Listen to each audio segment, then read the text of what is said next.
Hey everybody, Tommy Sierra here. Today I'm at the Chattahoochie River with my home dogs, Rodney and Beasley, and we're on the Chattahoochee River, but not in the part of the Chattahoochee River you might be thinking of.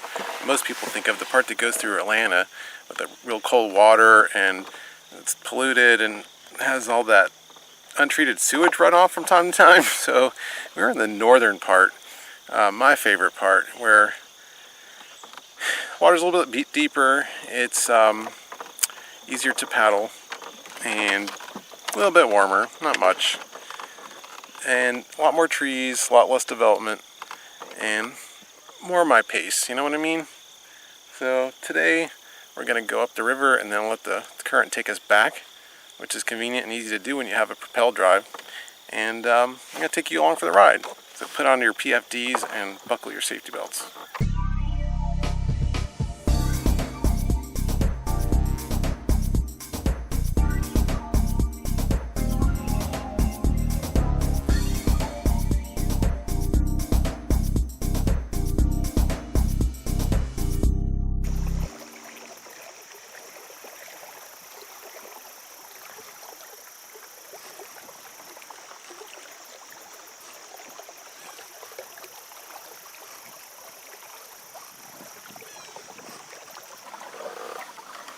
You get some early taste of fall showing up here.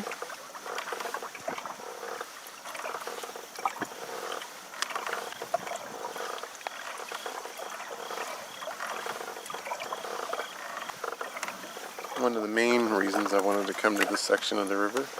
Everywhere you go, it's there. Everywhere.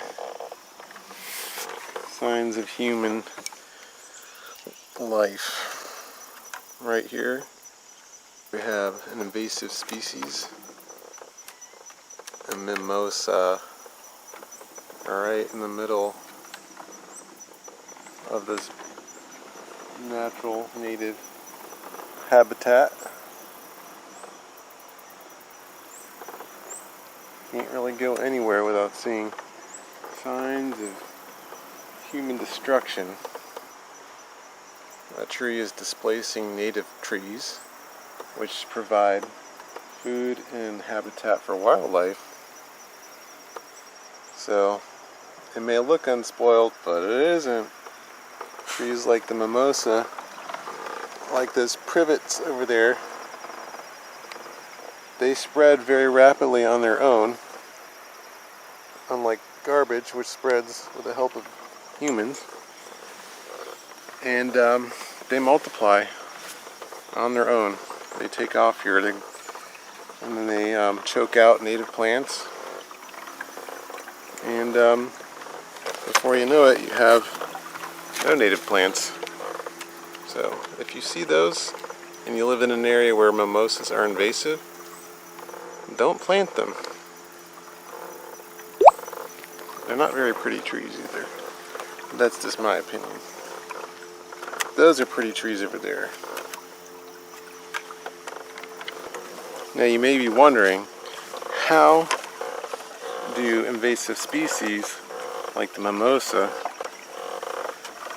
reproduce on their own and become such a problem in natural habitats like this one? And the answer is the 3 W's: wind, water, and wildlife. And it also helps that they don't have any natural predators to control their populations. Well, let's start with the wind. Wind takes their seeds and makes them fly through the air on a windy day. They also transport by water, like this river. They can float down the river, wash up on the banks of the river, just like that one probably did. And also wildlife. Birds go and eat the fruit of the trees, eat the seeds, and then poop them out somewhere, and before you know it, it germinates, and you have a whole forest of very aggressively growing mimosas, which are very difficult to kill. Believe me, I've tried to kill plenty of them.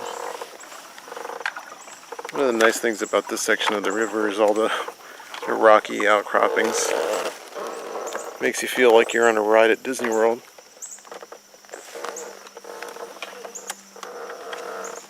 Another benefit to the northern section of this river.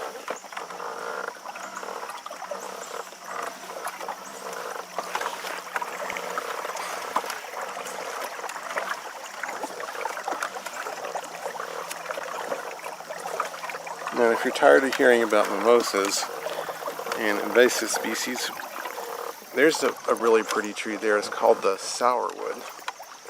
And sourwoods have really pretty red fall color.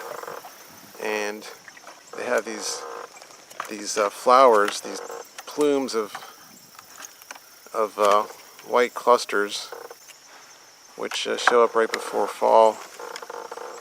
And it's it's like a 4-season tree. It's got 4 seasons worth of interest. They're not real easy to find in nurseries because, I don't know, I guess they're not that easy to propagate. But they're very prevalent here in the woods in my area. And if you're lucky to have them nearby, they're very pretty. So if you're looking for a tree to plant or a tree to save, sourwoods. Lily of the Nile tree or something like that, I think is another name for it. Valley of the River, something like that. And this is my favorite section right here. This little creek and the bridge. Nice and shady. What do you think, Rodney? Is this your favorite section too? I think Rodney likes it. He likes the shade.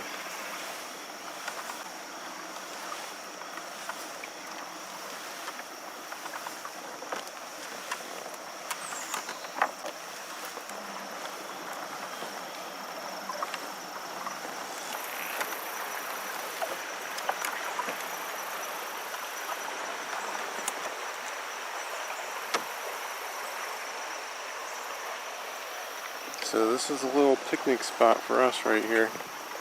Let's take a little break, have a nice little picnic,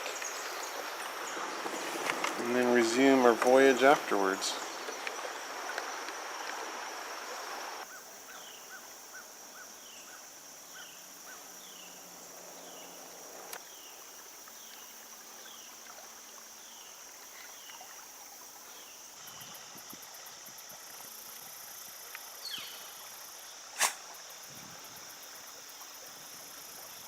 So now we're on the return leg, and I got the propeller inside the boat, and I don't have to do any work except for steer with the rudder. And as you can see, we're moving, and I'm not doing anything. So paddles right here, and I'm just letting Mother Nature do all the work here.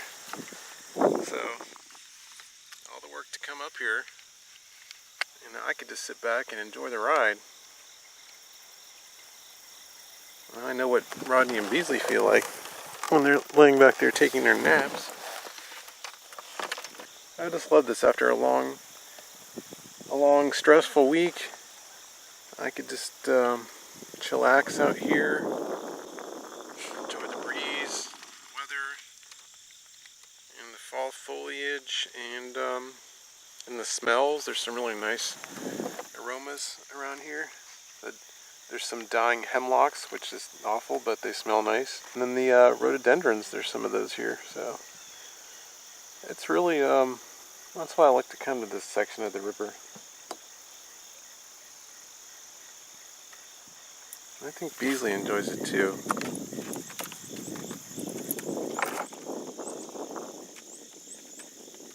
Don't you, Beasley?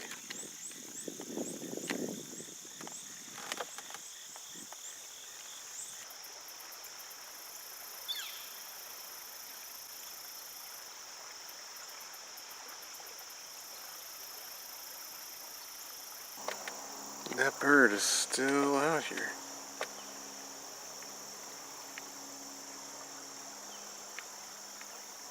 Not too many people out here today, though. I saw a few fishing, but that bird is still here.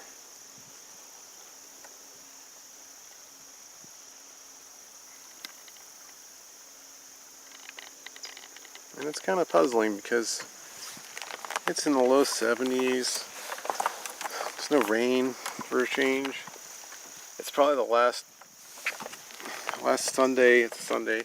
It's probably the last Sunday of the season before it gets cold and yucky. So you think there'd be more people out here paddling, or fishing, or waddling around looking for fish. But no. Well, that's it all for me and Beasley and Rodney, and you, if you want to come visit.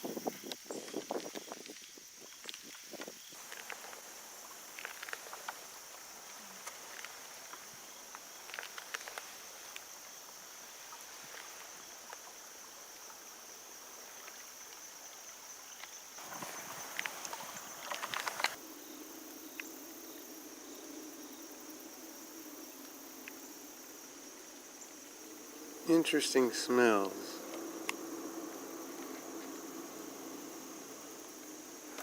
On the way back.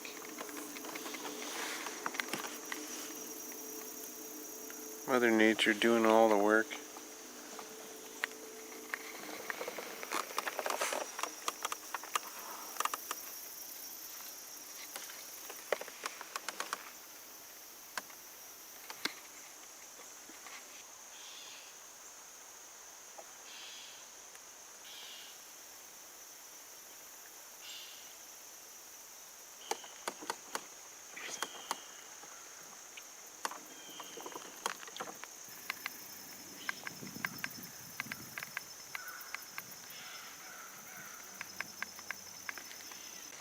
There's some rhododendron.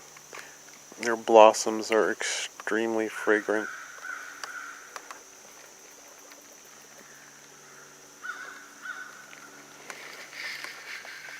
If only I could put the aroma into the video. That's why you gotta get out here and experience it for yourself. Sometimes video just doesn't do it justice. Actually, I don't think video ever does it justice.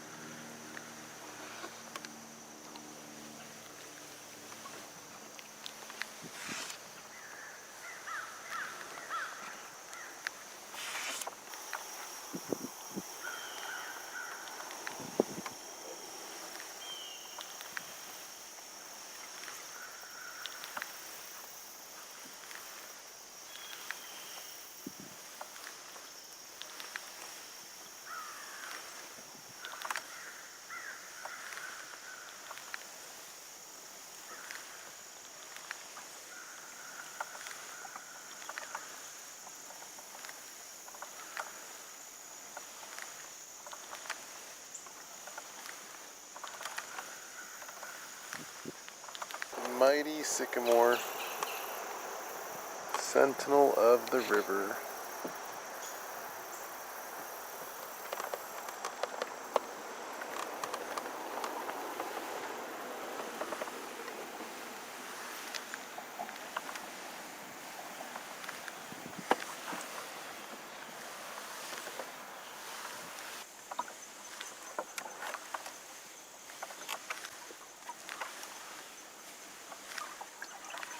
Well, the sun's come out, the skies are blue, and all the people that were fishing went away. No paddlers, no tubers, just us.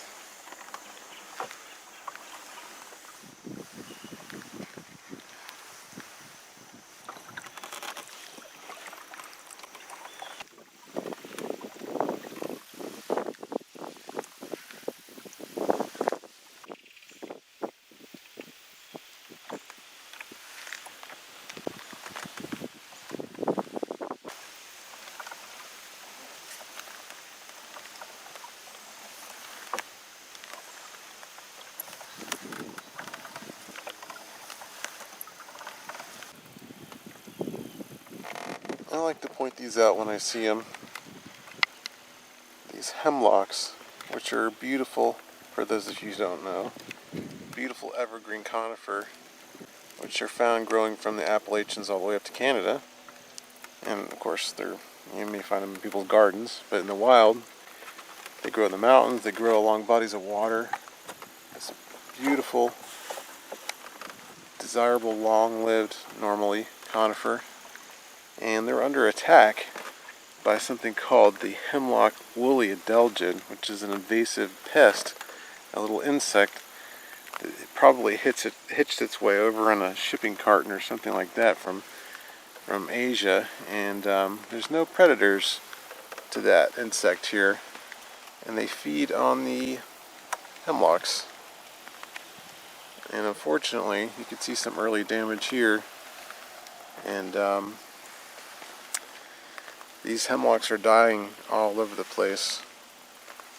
It's one of those things where you really should get out and enjoy it while it lasts, because they're not going to be around forever. Like a number of trees before it, it will at some point go extinct. I know there's some efforts underway to control the adelgid, but yeah, it may not work. A lot of these will be lost in the meantime. So it's one of those things, you gotta get out here and enjoy it while it's here, because it may not be here forever.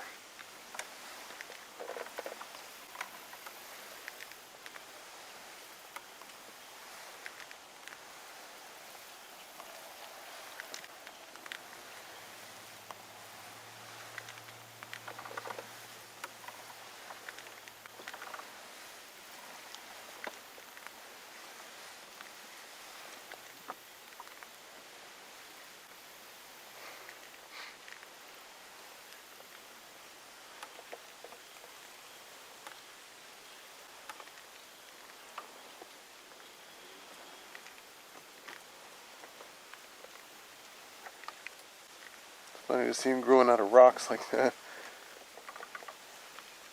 They grow in the craziest places.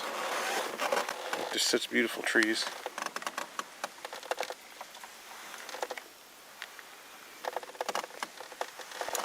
Well, that brings us to the end of today's video. I hope you enjoyed it. Get to give it a thumbs up if you did like it, and don't forget to subscribe. That way you'll be the first to know when a new video is posted. Comment down below, let me know what you think.